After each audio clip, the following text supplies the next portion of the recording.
new look ka ngayon, DJ, dahil sa movie ba yan? Oo hindi ko pwedeng pagupitan so ganito muna ako sa ngayon. So, kamusta? Excited na ba kayo para sa bago niyong movie? Very excited, sobrang excited kami para sa mga tao na Anong mapanood bagong nila. makikita nila dito sa inyong dalawa? Maraming silang bagong makikita. Very refreshing also kung saan namin shoot sa Barcelona. And yung story, first time din kami ma-handle ni Inang Olivia Lamasan. So, yun pa lang kailangan nilang abangan.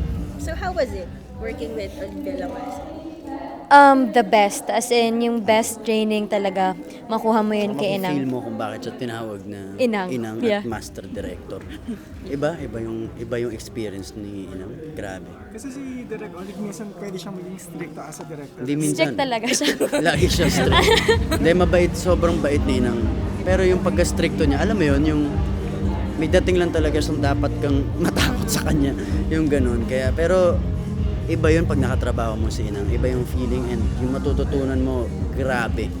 Madadala mo hanggang forever na sa pag-artista mo. Ganun. Kahit ikaw may personal ka mga experience kay Ilang na napaiyak ka. Marami.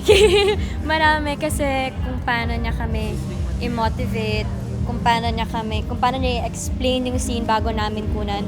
Basta may kita mo na kaya pala siya tinawag na The Olivia Lamasan. So, itong project na to, very grateful na tinanggap niya at ang dami-dami namin natutunan sa kanya. Anong sinabi niya sa inyo na tatandaan niyo talaga? Huwag kang tatama rin. Yun ang kumbaga sa isang artista, pagka tinamad ka, hindi pwede. Lagi ka dapat gutom. Prepared. Kumbaga hungry ka. Alam mo yun, lagi kang gutom sa craft mo, hindi pwedeng tunganga ka eh. Dapat continuous learning yun. And totoo, proseso yun eh. Hindi naman yun magaling ka lang ng pagaling nang wala kang ginagawa. And totoo yun. Ganun talaga. Sa'yo ka? Pag sa scenes namin, yung kailangan pratikang prepared, kung gaano man kasimple or kadugo yung scene, dapat pagdating mo dun sa set, ready ka. Totoo. Thanks.